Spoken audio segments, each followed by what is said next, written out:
Assalamualaikum warahmatullahi wabarakatuh.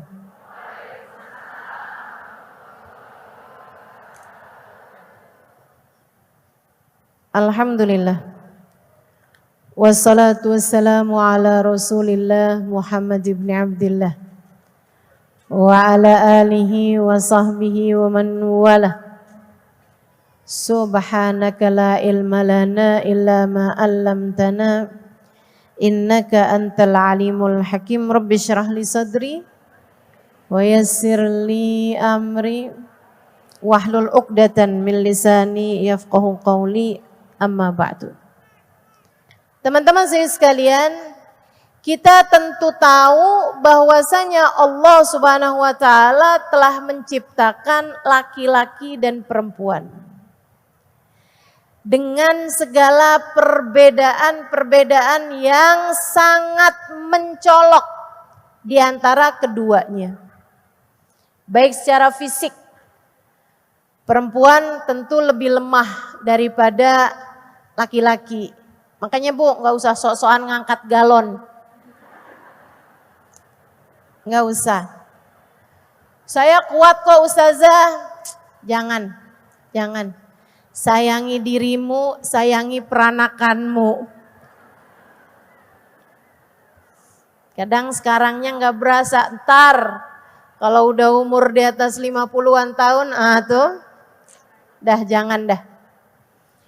Secara fisik kita sama laki-laki memang Allah Subhanahu wa taala ciptakan berbeda. Makanya aneh nih yang suka membicarakan tentang persamaan gender. Nah, enggak sama, gimana disama-samain ya? Enggak usah disama-samain. Kalau bicaranya tentang mengangkat harkat dan derajat kaum perempuan, enggak usah kamu repot-repot melakukannya. Allah pencipta kita sudah melakukannya. Tidak ada ajaran lebih memuliakan kita kaum perempuan dibandingkan syariat agama Islam yang telah Allah Subhanahu wa taala turunkan kepada baginda kita Nabi besar Muhammad. Karena kalau mau disama-samain, itu ibu-ibu sekalian emang beda. Memang beda. Laki-laki tuh banyak pakai otak. Bukan berarti perempuan gak cerdas. Tapi laki-laki banyak pakai otak, sementara perempuan banyak pakai perasaan. Udah deh, mau siapa. Emang dasarnya perempuan Bu, bawaan baper aja. Makanya perempuan tuh gak boleh jadi hakim. Kenapa gitu? Khawatir menghukumi didasari dengan perasaan. Ya, rasa iba, rasa kesian, mukanya cakep, hukum bisa beda. Mukanya nih kayaknya nyebelin, nah itu hukum bisa beda tuh. Kalau jatuhnya sama perempuan. Belum lagi kalau perempuannya lagi PMS. Dia jalan bawa mobil aja tiangnya yang minggir.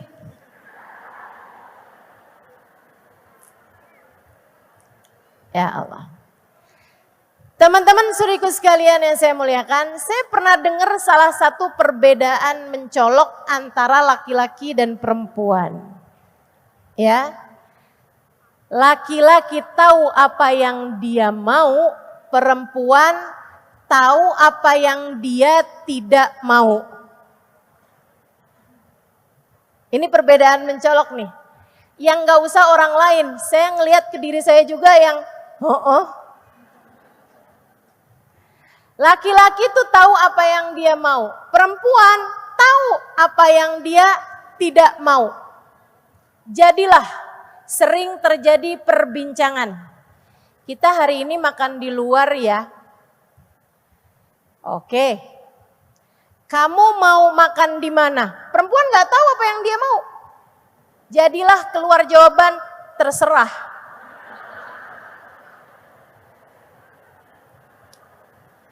Kalau gitu kita makan di restoran Padang ya. Perempuan tahu apa yang dia tidak mau. Karenanya dia bilang, jangan Padang dong.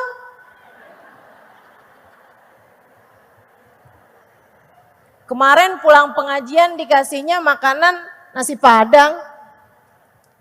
Oh, kalau gitu kita makan soto aja ya. Kalau gitu kita makan di mana? Terserah. Karena dia nggak tahu apa yang dia mau. Kalau gitu kita makan soto aja ya. Jangan soto dong. Terus aja tuh begitu. Sampai malam. Dan keduanya tertidur dalam keadaan kelaparan.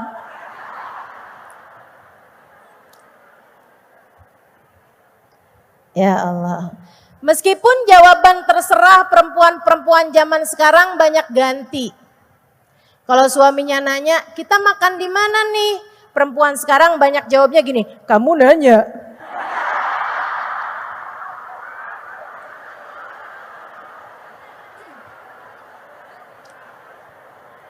Teman-teman sekalian yang saya muliakan, nggak usah disama-samain. Laki-laki dan perempuan emang pada dasarnya nggak sama.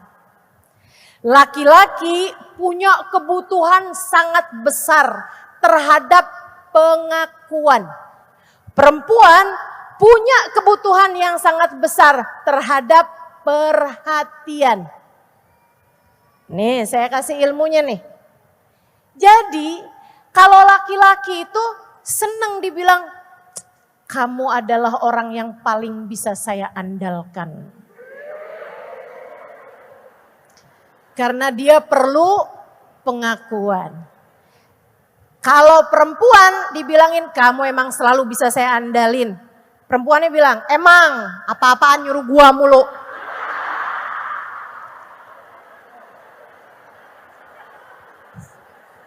Betul begitu. Kalau perempuan sukanya ditanyain, kamu udah makan? Kamu tadi makan pakai apa? Sama siapa? Kalau kamu perempuan nanya gitu sama laki-laki, dia langsung noleh kanan kiri. Jangan-jangan bini saya deket sini nih. Berasa lagi diinterogasi. Masya Allah. Jadi teman-teman sekalian, ada perbedaan sangat mencolok antara laki-laki dengan perempuan yang memang sudah diciptakan Allah Subhanahu wa taala seperti itu. Enggak usah main disama-samain, enggak usah. Tapi kalau kamu bicara kami ingin mengangkat harkat derajat kaum perempuan, enggak usah repot-repot. Yang paling ngerti mengangkat harkat derajat kaum perempuan adalah yang menciptakanmu, yang menciptakanku sebagai hambanya, Allah Subhanahu wa ta'ala. Islam memuliakan derajat kaum perempuan. Ibu, adek, tahukah kamu saat sebelum Islam dulu datang, enggak di mana, perempuan tuh dianggap sebagai bangsa nomor sekian. Bukan nomor 2 lagi Bu, nomor sekian. Bahkan banyak di antara mereka yang melihat kambing lebih mulia daripada perempuan. Sehingga banyak di antara mereka yang kalau punya anak perempuan, itu ibu-ibu sekalian banyak yang dikuburkan hidup-hidup. Bahkan saya pernah dengar tuh ada salah satu kisah sejarah kelam sebelum datangnya syariat Islam, bahwa kalau ada seorang perempuan melahirkan, di bawahnya dibikinin lubang. Begitu keluar dilihat laki atau perempuan. Kalau dia laki-laki, putusin tali pusarnya, diselamatkan, diberikan kepada bapaknya dan keluarganya. Begitu yang lahir perempuan, diputuskan tali pusarnya, dikuburkan hidup-hidup. Saat itu juga sebelum sang ibu sempat melihat anak yang selama ini dikandungnya 9 bulan. Kayak apa tuh, Bu? Allah Subhanahu wa taala melarang tuh dalam Al-Qur'an. Salah satu syariat pertama yang diturunkan sebelum diharamkan minuman keras, sebelum diharamkan berzina, sebelum diharamkan makan BABI, sebelum hal-hal yang lain-lain, Ibu-ibu sekalian. Syariat pertama sesudah dilarang menyembah kecuali kepada Allah, salah satunya adalah dilarang menguburkan anak perempuan hidup-hidup. Bukan hanya itu, akan tetapi Islam meninggikan derajat perempuan dengan ucapan Nabi Muhammad alaihissalam. Nabi pernah bicara nih di masjid, sahabat laki-laki semua di masjid kumpul. Nabi Muhammad bilang, "Man kanat lahu thalas jawari, kanat lahu itqun minan nar."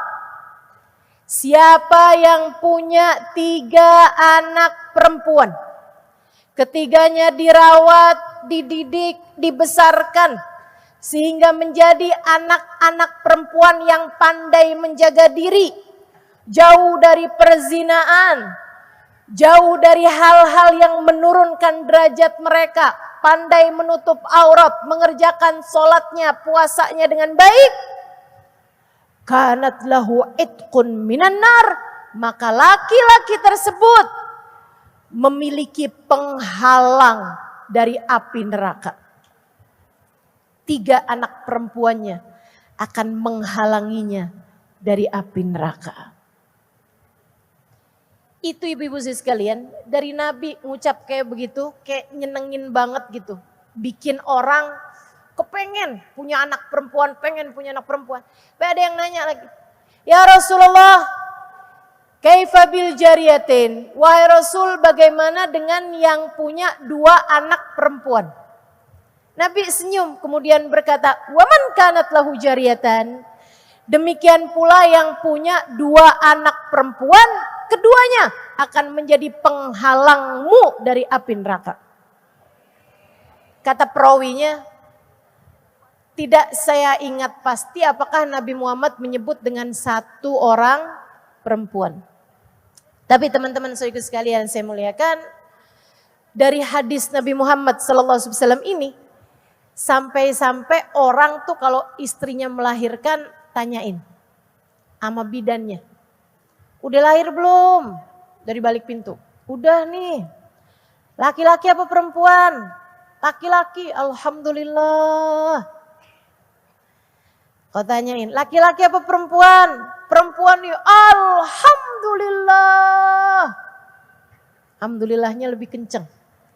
Ingat bahwa dia sekarang punya tameng-tameng penghalang-penghalang dari api neraka. Tinggi banget Allah memuliakan kita ini.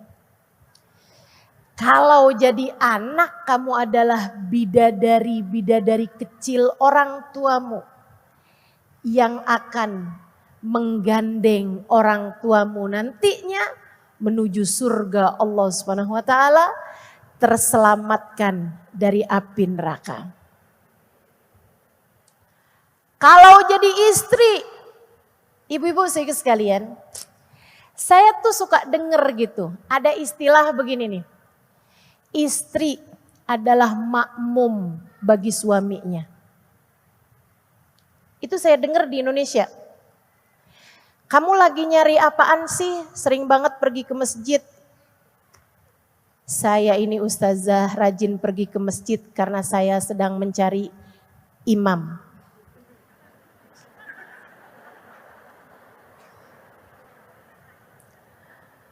Maksudnya imam buat sholat, bukan imam dalam menempuh kehidupan.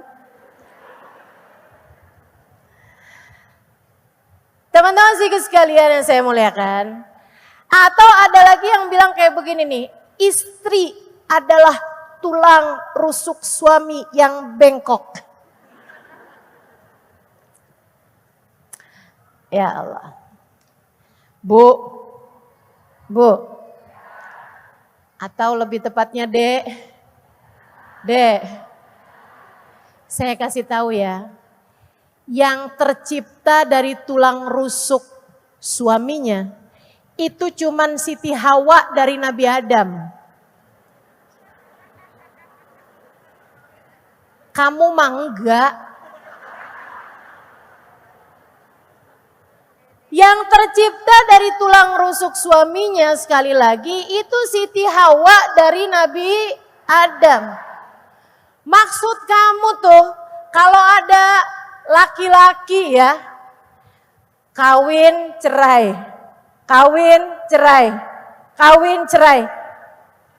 berkali-kali gitu, berbelas-belas kali, ya nggak punya tulang rusuk.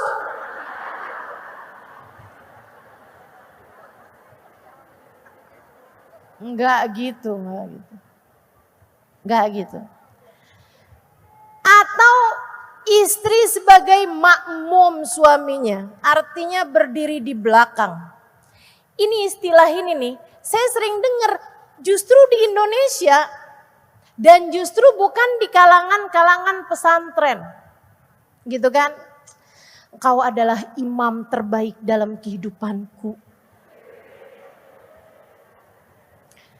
Teman-teman sekalian yang saya muliakan, imam sholat karena emang perempuan gak boleh jadi imam bagi laki-laki.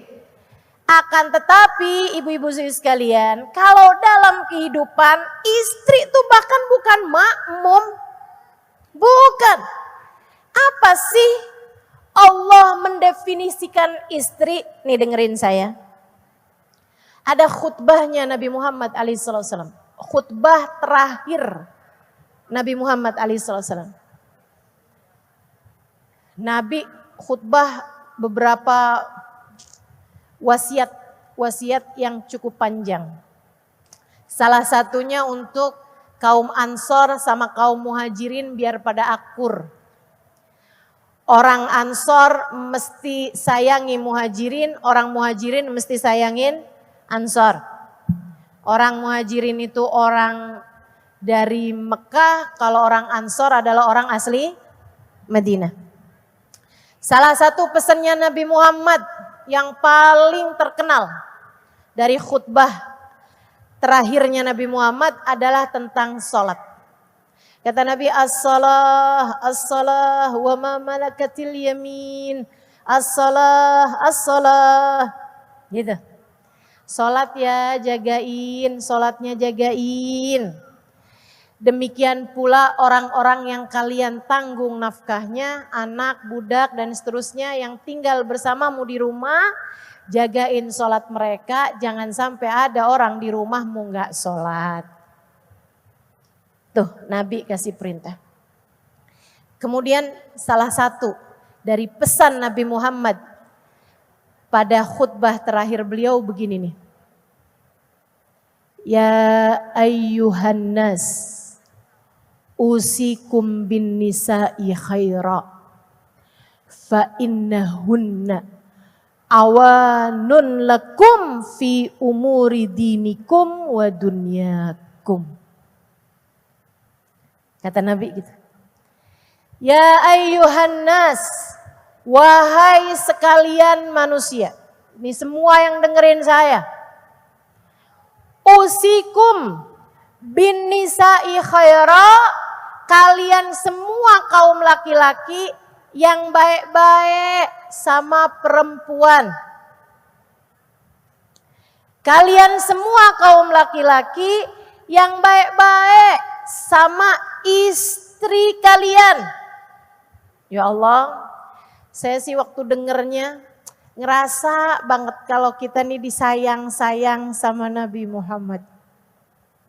Nabi sampai pesan sama laki kita, sama suami kita, biar baik-baik sama kita, kurang GR apa kita?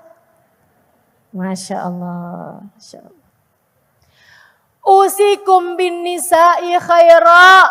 Kata Nabi gitu, yang baik-baik kalian sama istri kalian. Fa innahunna awanun lakum fi umuri dinikum wa dunyakum. Karena sesungguhnya istri kalian adalah partner kalian, kawan kalian, rekan kalian. Kalian berkolaborasi dengannya. Fi umuri dinikum, dalam urusan dunia kalian dan dalam urusan agama kalian. Umuri dinikum wa dunyakum. Urusan agama, mau urusan agama, suami istri itu seharusnya bekerja sama. Bukan makmum, sebab makmum berdirinya di belakang. Tentu bukan imam, sebagaimana yang kita tahu. Akan tetapi sama Nabi Muhammad kita dibilangin, enggak, kamu enggak harus di belakang kok, kamu bukan di belakang. Terus di mana Rasul? Sini. Kamu adalah seseorang yang berdiri di samping suamimu, sebab kamu adalah partnernya untuk urusan agama dan untuk urusan dunia. Partner. Kamu bukan makmum. Kamu bukan imam juga. Laki gue nih gak nurut sama gue. Ya emang gak mestinya nurut ya. Gak mestinya nurut. Orang dia bukan makmum kamu kok. Yang mesti nurut itu adalah istri katanya. Istri itu diajakin diskusi.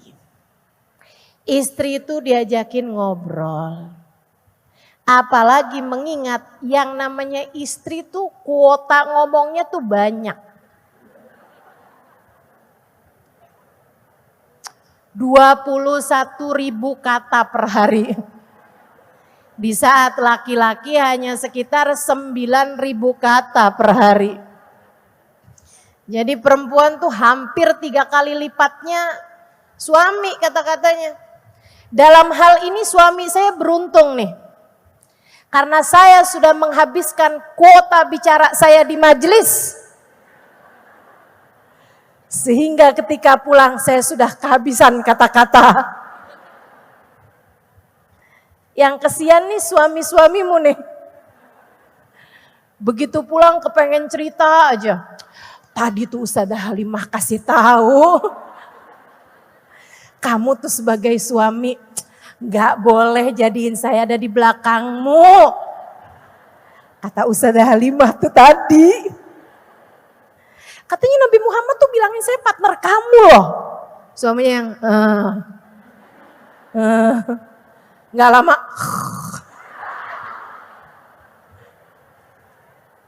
Ya Allah.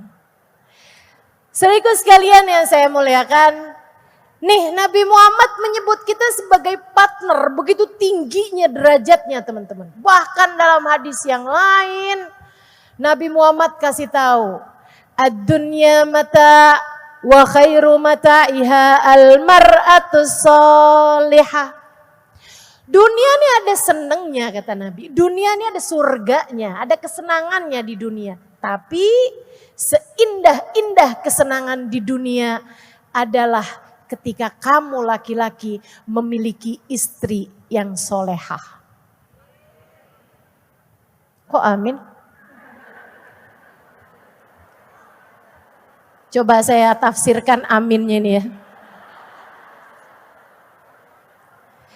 Kamu sedang mendoakan suamimu untuk mendapatkan istri yang solehah? Atau kamu sedang mendoakan dirimu agar menjadi istri yang solehah? Yang kedua, oke baiklah. Teman-teman saudaraku sekalian yang saya muliakan, ini perempuan ya. Nabi menyebut kita sebagai sekeping surga Allah di bumi. Kurang tinggi apa coba? Jadi nggak usahlah kamu bicara tentang persamaan gender, emansipasi dalam artian kalau laki-laki bisa jadi supir bis, kenapa perempuan enggak? Asli teman-teman, saya nggak kepengen jadi supir bis. Emang kamu mau? Enggak. Jadi nggak usah khawatir gitu, nggak usah khawatir. Islam sudah mengangkat derajatmu sedemikian rupa. Allah sampai bilang, kamu ketika jadi anak bidadari orang tuamu yang akan menggenggam langkah kedua orang tuamu menuju surga, kamu kalau jadi istri adalah sekeping surga Allah di atas muka bumi ini. Kalau jadi ibu ya Rasulullah, wah surganya turun ke bawah telapak kaki. Kata Nabi Muhammad, al-jannatu tahta aqdamil ummahat. Surga adanya di bawah telapak kaki para ibu. Waduh, kamu seret-seret kemana-mana tuh. Surganya tuh, kamu seret kemana aja. Makanya perempuan-perempuan muslimah yang disebut sama Nabi Muhammad, yang dimaksud sama Nabi Muhammad sebagai ibu-ibu pembawa surga bagi anak-anaknya, ini kemana-mana berasanya adem aja. Kenapa? Dia bawa surga. Ustazah, saya kok nggak gitu ya? Saya kok bawaan ngelihat anak kayak kepengen marah mulu. Saya kok bawaan lihat suami kayak nggak bawa surga deh Ustazah. Ya kamu mesti introspeksi diri. Jangan-jangan bukan kamu yang dimaksud sama Nabi. Serem bener. Ya udah, para istri jadilah surga bagi suamimu. Para ibu bawakan surga untuk anak-anakmu. Jadi anak kalau udah ketemu ibunya berasa adem aja. Kayak umi saya. Teman-teman sekalian, yang kami ingat dari umi, kemampuannya menjaga lisan. Gak ada orang yang bilang bahwa umi saya tuh pernah ngomong gak enak. Semuanya tuh nyaksiin uminya nih orang baik. Saya gak pernah denger dia ngomong yang gak enak.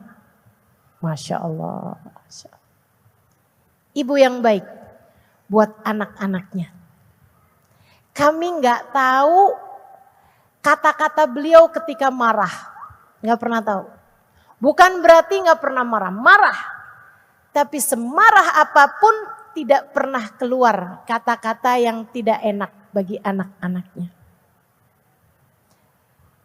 Gak pernah kami dengar beliau marah kepada abah saya. Bukan berarti gak pernah marah. Tapi beliau untuk lebih memilih diam ketika beliau marah daripada mengucapkan sesuatu kata yang akan beliau sesali nantinya. Surga. Kami anak-anaknya jadi saksi bahwa beliau telah membawakan surga bagi kami anak-anaknya. Dan abah saya menjadi saksi bahwa umi saya telah menjadi surga bagi abah saya selama ini. Jadi PR kita-kita nih, para perempuan, sudahkah kamu membawakan surga bagi anak-anakmu? Dan sudahkah kamu menjadi surga bagi suamimu?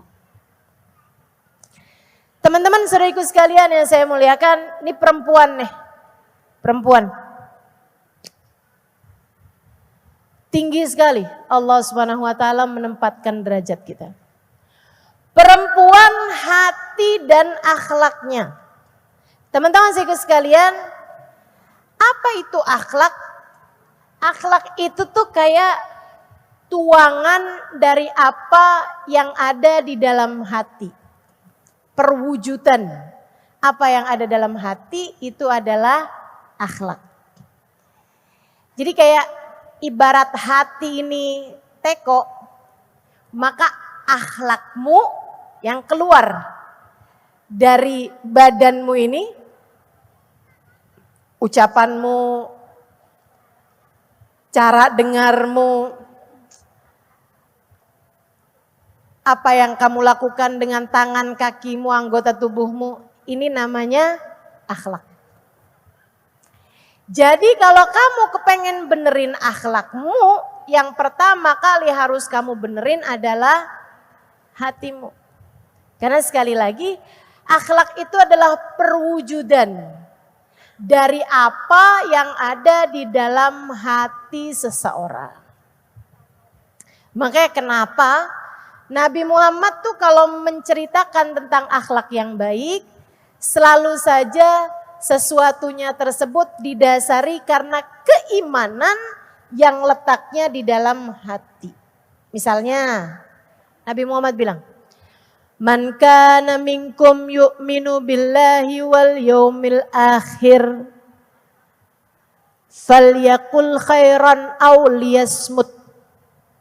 Siapa di antara kalian yang beriman kepada Allah dan hari akhir, pasti dia akan berbicara yang baik, atau jika tidak dia diam. Teman-teman sekalian, Nabi menyebutkan tentang akhlak yang mulia berupa tidak bicara kecuali kalimat yang baik. Ini kan namanya akhlak. Tapi Nabi menyebutkan kaitannya akhlak ini dengan siapa yang beriman kepada Allah dan hari akhir. Iman tuh tempatnya di mana? Di hati. Jadi itu yang namanya lisan, ya. Demikian pula anggota tubuh yang lain adalah perwujudan dari apa yang ada di dalam hati. Makanya orang, siapa yang hatinya baik, pasti anggota tubuhnya ini bakal ngerjain kebaikan. Dan siapa yang hatinya busuk, yang keluar juga kebusukan. Makanya gak bisa tuh ada orang ngomong kayak begini, gua mah yang kasar kata-katanya doang, hati gua melembut.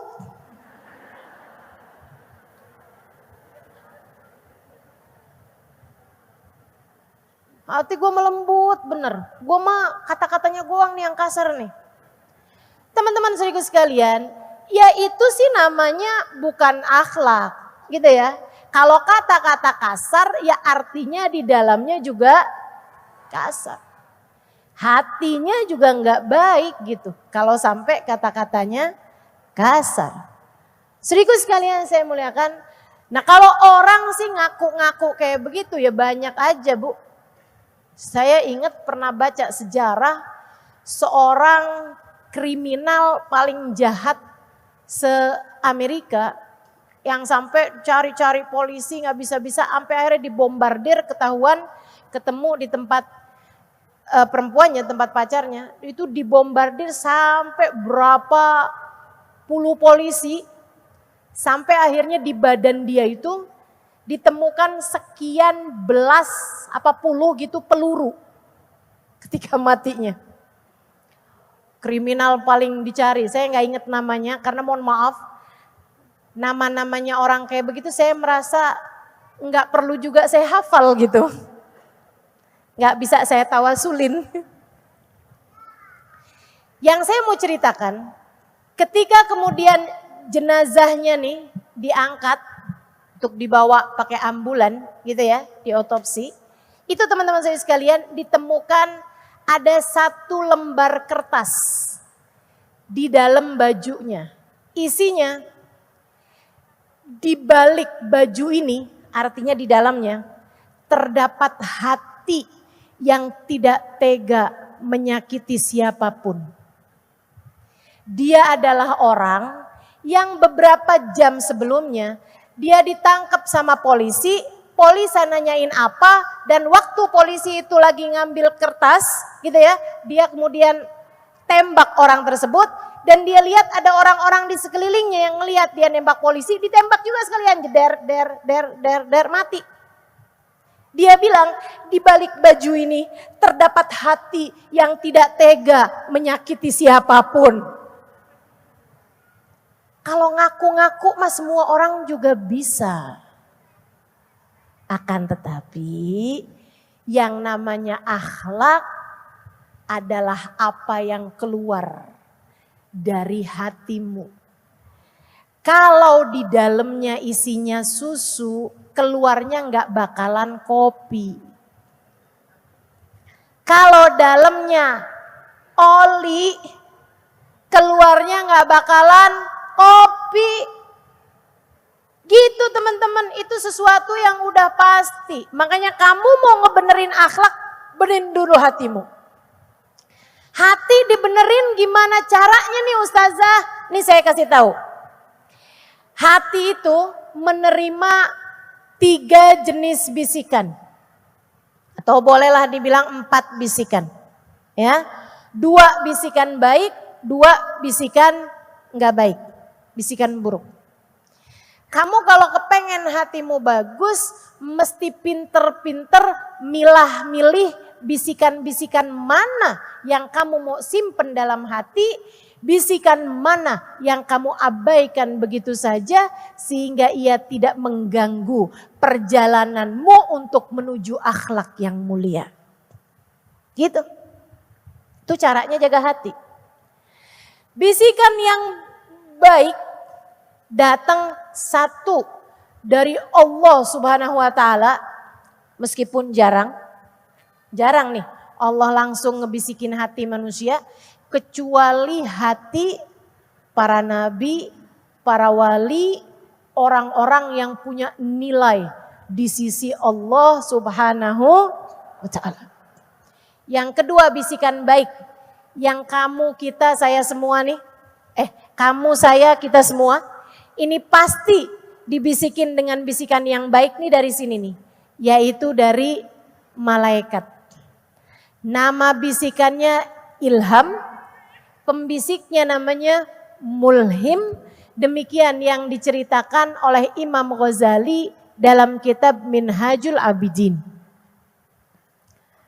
Teman-teman saya sekalian, semua anak lahir itu Allah langsung kasih malaikat pembisik kebaikannya, sebagaimana Allah juga langsung kasih pembisik-pembisik buruknya. Ya, pembisik baiknya seperti yang tadi saya sampaikan dari malaikat. Nama malaikatnya, halo? Nama malaikatnya, udah lupa lagi. Nama malaikatnya mulhim, bisikannya namanya ilham. Jadi nggak bisa bilang, aduh saya dapat ilham nih. Itu teman-teman saya sekalian, semua orang juga dapat ilham. Dari sejak kamu bangun tidur juga dapat ilham. Ayo buruan sholat. Nah itu kan dapat ilham. Tapi kan gak ada di antara kita, saya tadi pagi-pagi dapat ilham. Ilham apaan? Buat saya sholat subuh. Nah, semua orang juga begitu. Tapi itu memang namanya ilham bisikannya, kemudian orangnya namanya, malaikatnya namanya mulhim. Bisikan yang buruk juga dari 2. Yang pertama dari hawa nafsu, yang kedua dari syaitan.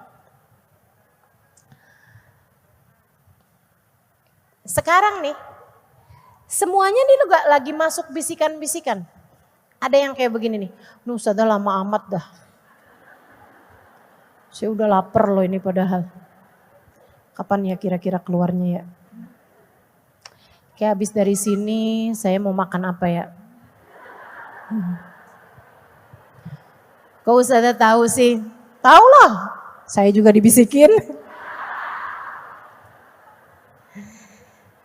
Siapa tuh yang ngebisikin? Antara 2 hal itu, setan sama hawa nafsu. Ngebedainnya gimana Ustazah? Paling gampang sih pas Ramadan. Ramadan tuh setannya cuti, yang sisa cuman hawa nafsu. Kamu kalau Ramadan tuh bangun tidur aja udah kepikiran bukanya mau makan apaan. Itu bisikan datangnya dari siapa itu? Hawa nafsu. Lagi Ramadan aja, tiap kali mau baca Quran, udah deh ntar aja deh. Itu datangnya dari mana bisikannya? Pas lagi mulai baca Quran,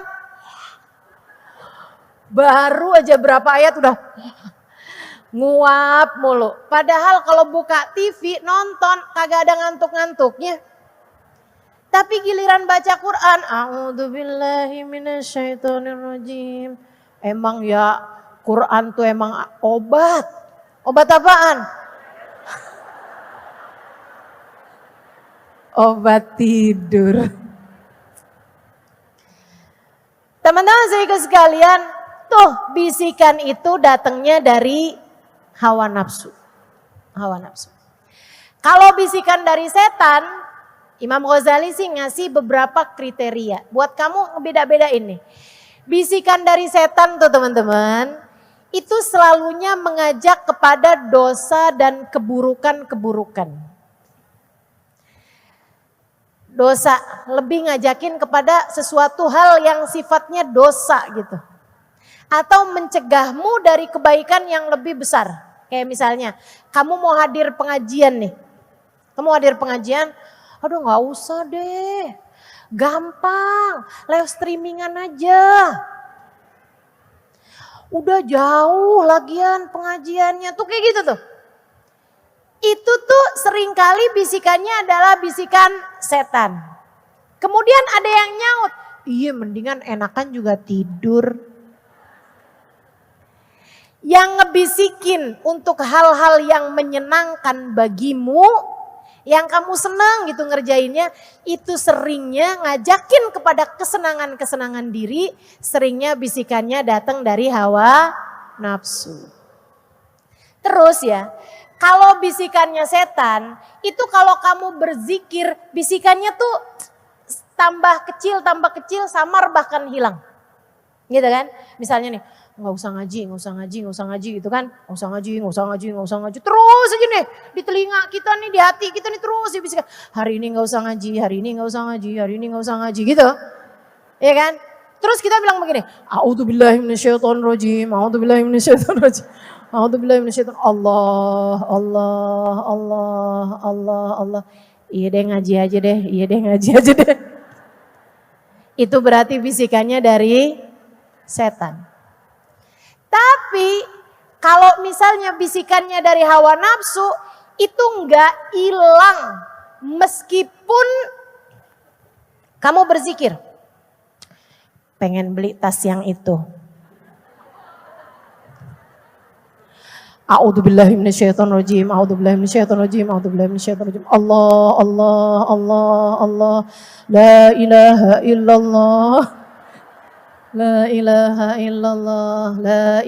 illallah. Bagaimana?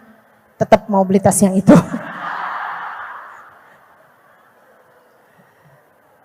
Ya Allah. Itu namanya bisikan dari hawa nafsu.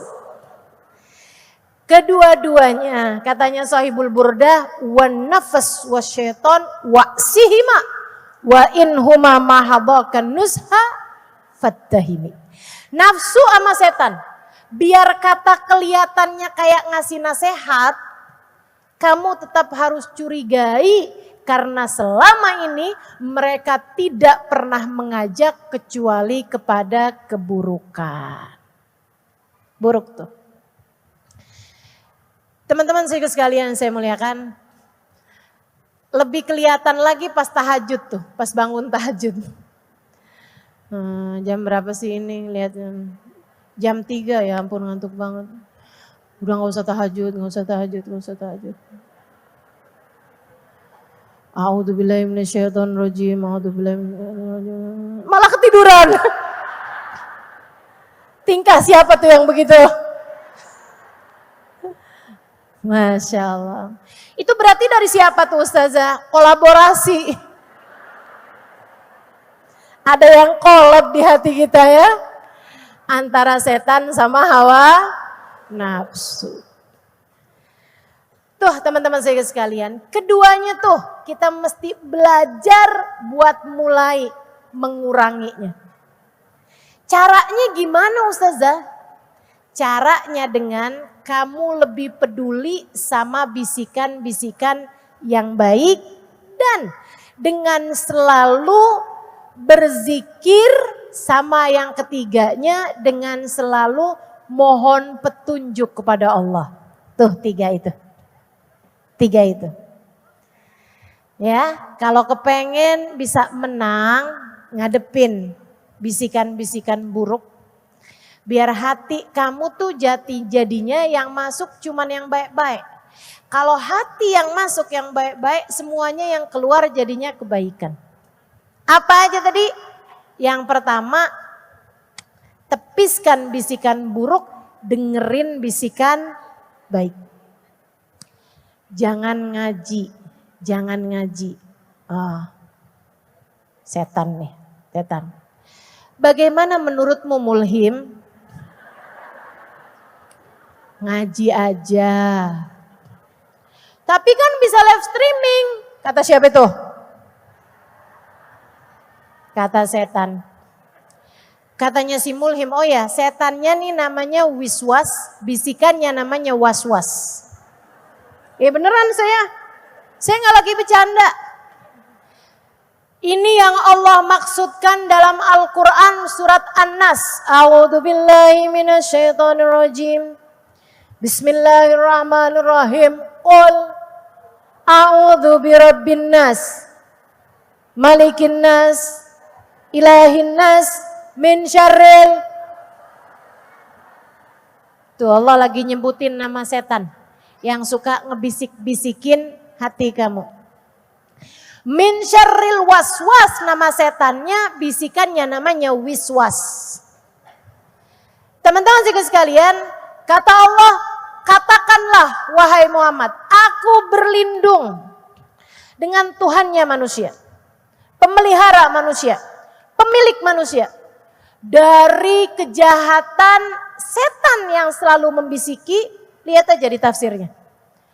Min syarril waswas, dari kejahatan setan yang selalu membisiki. Ini setan bagian bisik-bisik.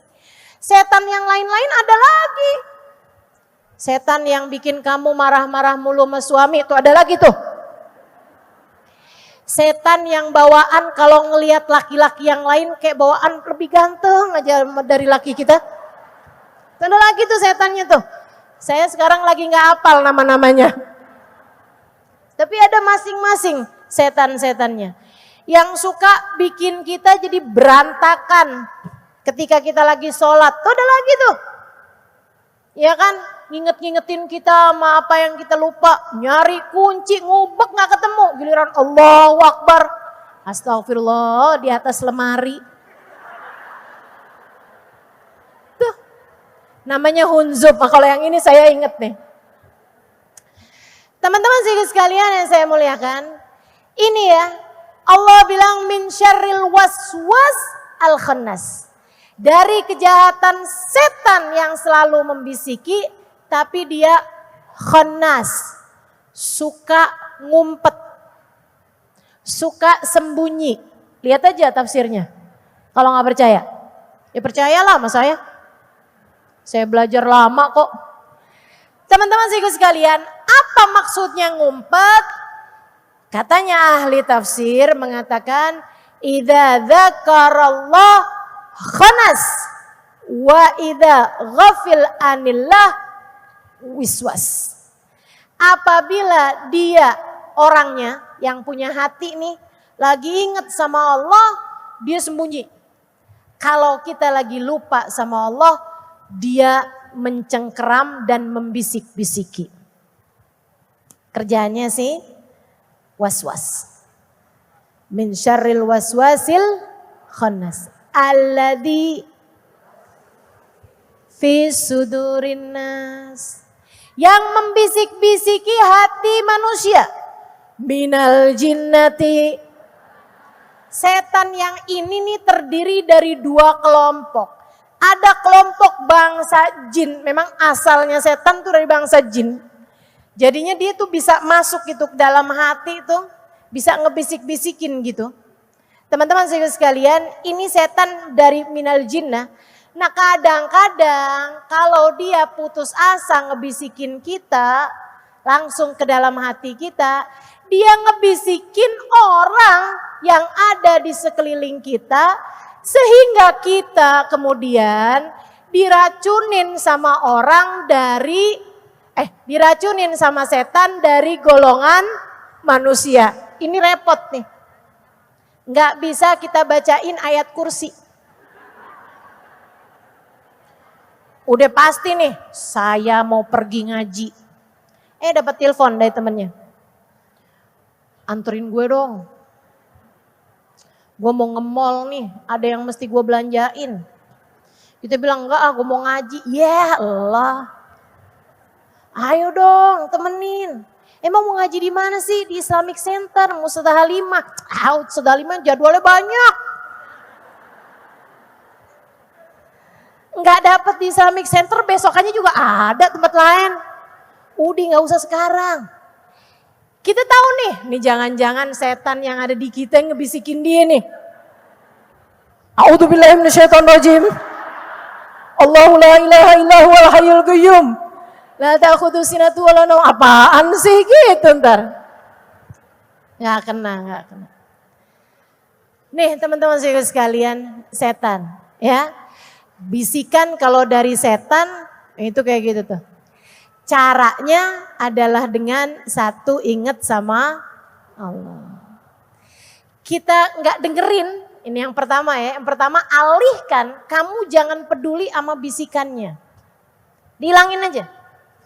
Termasuk juga dari hawa nafsu juga gitu. Alihkan, ya, alihkan. Maksudnya nggak usah kamu pikirin terus gitu.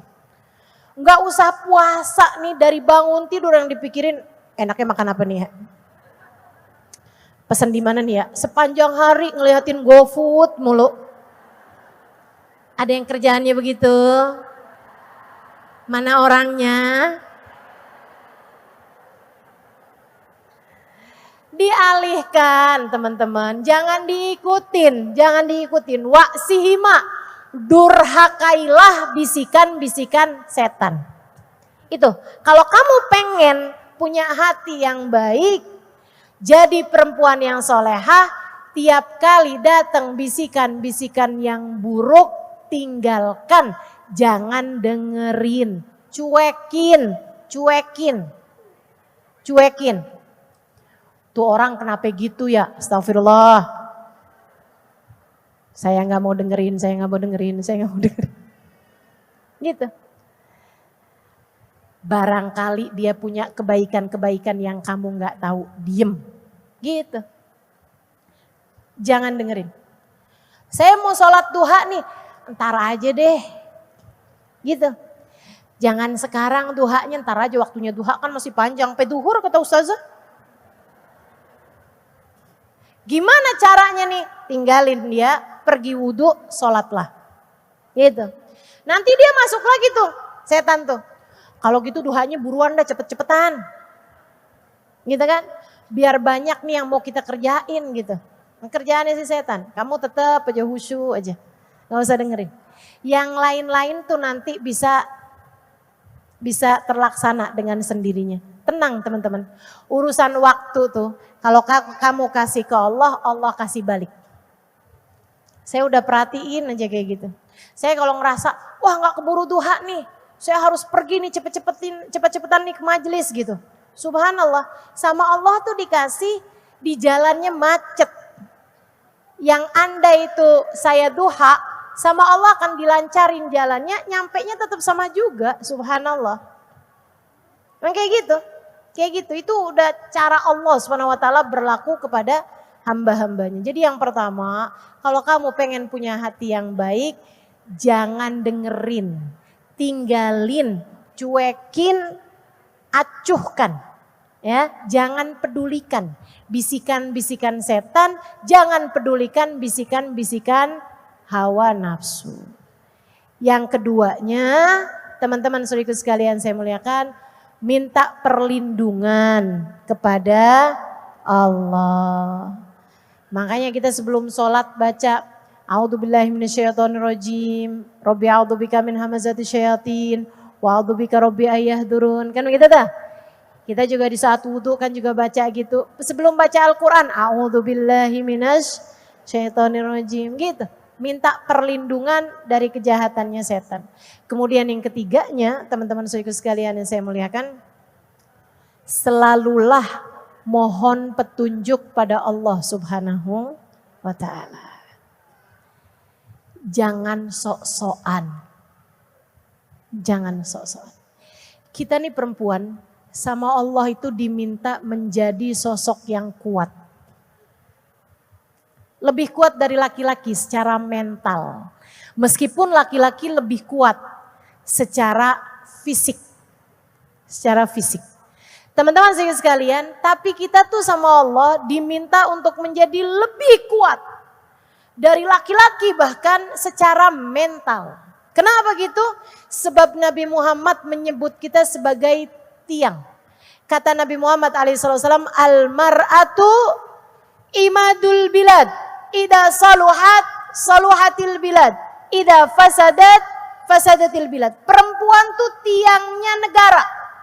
Kalau perempuannya bagus, kalau perempuannya kuat, maka kuatlah negaranya. Kalau perempuannya hancur, maka hancurlah negaranya. Itu yang jadi tiang, itu perempuan. Teman-teman sekalian nih ya, tiang nih di sini nih. Kamu kalau lihatin, kalau ditanyain gitu. Mana dinding? Kamu langsung tahu. Mana pintu? Kamu langsung tahu. Mana lampu? Mana atap? Mana pintu? Langsung tahu teman-teman. Tapi kalau dibilangin mana tiang? Kayaknya di situ deh. Kayaknya di situ, di situ, situ. Gitu. Nggak ketahuan tiang itu. Kan begitu ya? Nggak harus bagus, teman-teman. Tiang tuh nggak harus cantik. Makanya saya bolak-balik bilang, kamu sebagai perempuan nggak harus cantik untuk dicintai. Justru sebaliknya, kalau kamu pengen dicintai, salah. Kalau kamu dicintai, kamu terlihat cantik di hadapan pecintamu. Tiang itu perlunya kuat. Betul? Tiang perlunya kuat. Nih, tembok bikinnya dari apa dah? Pasir batu bata. Kan gitu ya? Pintu bikinnya dari kayu. Kayu sama batu bata kuatan mana? Nggak tahu dah tuh saya. Tapi teman-teman sekalian, tiang dibuatnya dari apa? Beton. Beton itu besi sama batu sama semen. Teman-teman sekalian, antara beton sama bata sama kayu, mana yang paling kuat? Allah bilang lewat lisan Nabi Muhammad dalam hadisnya, kamu betonnya. Dalam rumah tangga tuh kamu betonnya teman-teman. Bahkan bukan hanya dalam rumah tangga, bilad kata Nabi Muhammad, satu negara. Satu negara itu, ini nasibnya Indonesia nih, bukan tergantung sama gimana pejabat-pejabatnya. Akan tetapi tergantung dari bagaimana perempuannya. Demikian pula dengan rumahmu dalam skala negara yang paling kecil, rumahmu tuh, itu gak bergantung sama ayah, gak bergantung sama anak, akan tetapi bergantung sama perempuannya, sama ibunya yang ada di situ tuh. Makanya sebagai tiang tuh kamu harus kuat. Maksudnya kuat gimana Ustazah? Ya ampun, hati saya ini kecil dan hati saya ini lemah banget gitu, rapuh, rentan. Gimana caranya nih buat kuat? Teman-teman sekalian, kita semua sama Allah tercipta lemah. Yang kuat hanya satu, namanya Allah. Semua makhluk tercipta lemah, kecuali yang dikuatkan oleh Allah. Maka saudariku sekalian yang saya muliakan, kalau kamu pengen jadi perempuan yang kuat, dengerin saya baik-baik. Kalau kamu pengen jadi perempuan yang kuat, kalau kamu pengen jadi perempuan yang kuat, hingga mampu menopang anak-anakmu, hingga mampu menjadi sandaran suamimu, hingga mampu menjadi sandaran dalam rumah tanggamu, kalau kamu pengen jadi perempuan yang kuat, yang santai, yang rileks, sandarannya kepada Allah, maka kamu tidak akan pernah tertumbangkan. Maka kamu tidak akan pernah roboh. Maka kamu tidak akan pernah jatuh apalagi hancur berkeping-keping selagi sandaranmu kepada Allah. Yang bagus hubungannya sama Allah, kamu akan kuat. Tapi kalau kamu mengandalkan harta, kalau kamu mengandalkan rupa, kalau kamu mengandalkan ilmu, bahkan kamu mengandalkan ibadahmu yang tidak seberapa itu, kamu hanya akan jatuh lagi dan lagi. Jadi sandarannya mesti sama yang kuat. Sandarannya sama Allah. Gimana caranya sandaran sama Allah? Dalam segala sesuatu kamu harus ingat. Inna lillahi wa inna ilaihi raji'un. Semuanya miliknya Allah dan hanya kepada Allah semua akan kembali. Semua miliknya Allah dan semua urusannya ada dalam kendali Allah. Itu yang harus kamu ingat. Ketika kamu mendengar kabar anakmu kecelakaan, inna lillahi wa inna ilaihi raji'un. Anakku milik Allah. Dan kendali urusannya, nasibnya hanya berada dalam kendali Allah. Ketika kamu mendengar kabar suamimu berpaling hati, segera ingat, inna lillahi wa inna ilaihi raji'un. Suamiku miliknya Allah. Dan semua urusannya berada dalam kendali Allah. Termasuk hati suamiku berada dalam kendali Allah. Saat hartamu hilang, saat usahamu bangkrut, saat kamu dicaci maki, dihujat orang, saat ada yang benci kepadamu, saat apapun saja terjadi di atas muka bumi ini, ingatlah inna lillahi wa inna ilaihi raji'un. Semua hanya milik Allah dan kendali segala urusan hanya dipegang oleh Zat yang Maha Satu, Allah Subhanahu wa ta'ala. Maka saatmu, jika angin membuatmu jatuh tertunduk, maka saatmu untuk membenamkan kepalamu dalam sujud-sujud panjang. Berbisiklah kepadanya.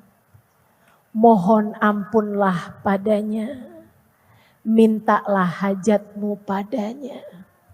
Katakan padanya, ya Allah, maafkan aku yang begitu lama berpaling darimu. mohon padamu ya Allah. Jika ada sesiapa meninggalkanku, aku mohon Engkau jangan pernah meninggalkanku. Ya Allah, aku mohon padamu, jagalah anakku. Aku mohon padamu, jagalah rumah tanggaku. Sebagaimana Engkau telah menjaga keluarga dari hamba-hambamu yang soleh. Bu, Allah yang punya kendali semuanya. Jangan sok-sokan. Aku kuat berdiri di atas kakiku sendiri. Enggak, kamu enggak kuat. Kamu enggak kuat. Dek, jangan sombong. Jangan bilang saya mah enggak perlu sama siapapun. Saya bisa mandiri, saya bisa sendiri. Enggak gitu. Kamu enggak kuat. Kamu gak sanggup, hatimu rapuh, hatimu rentan.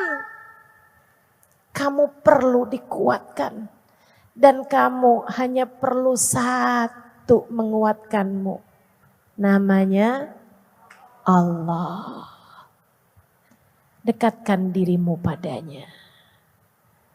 Jangan tinggal Allah untuk apapun dan siapapun. Sehingga Allah tetap bersamamu kala yang lain pergi menjauh darimu. Bersandarlah kepada Allah. Kamu kuat teman-teman. Salah satu hal terakhir yang saya mau sampaikan kepadamu. Kalau pagi hari itu sholatlah istikharah sebagaimana kamu sholat duha. Waktunya duha tuh sebelum keluar rumah. Saya husnudzon yang ada di sini kalau pagi-pagi sholat duha. Kalau sholat duha, kamu sholat 2 rakaat, 4 rakaat, kamu sholat juga. Usolli sunnatal istikharah. Rakaatain lillahi ta'ala. Sholat 2 rakaat, bacanya apa Ustazah? Bebas. Yang penting baca sesudah Fatihah salah satu surat dalam Al-Quran. Bukan surat nikah, apalagi surat cinta. Lagi serius didengerin juga ya. Teman-teman sekalian, nah habis selesai salam, angkat tanganmu, kamu bilang, ya Allah, ada hari baru yang kau minta aku untuk menjalaninya. Ya Allah, maafkan aku tidak mengerti cara menjalaninya sesuai dengan yang Engkau mau tanpa petunjuk darimu ya Allah.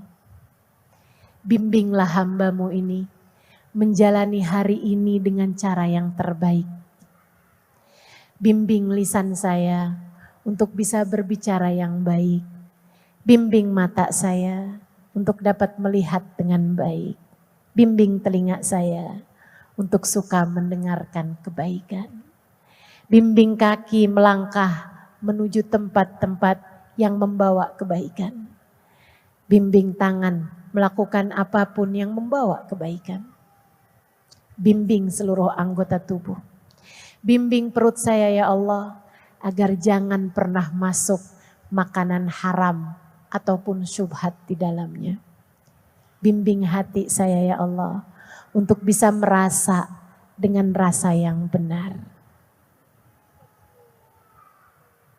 Ya Allah, saya mohon ampun atas segala kesalahan-kesalahan di masa lalu.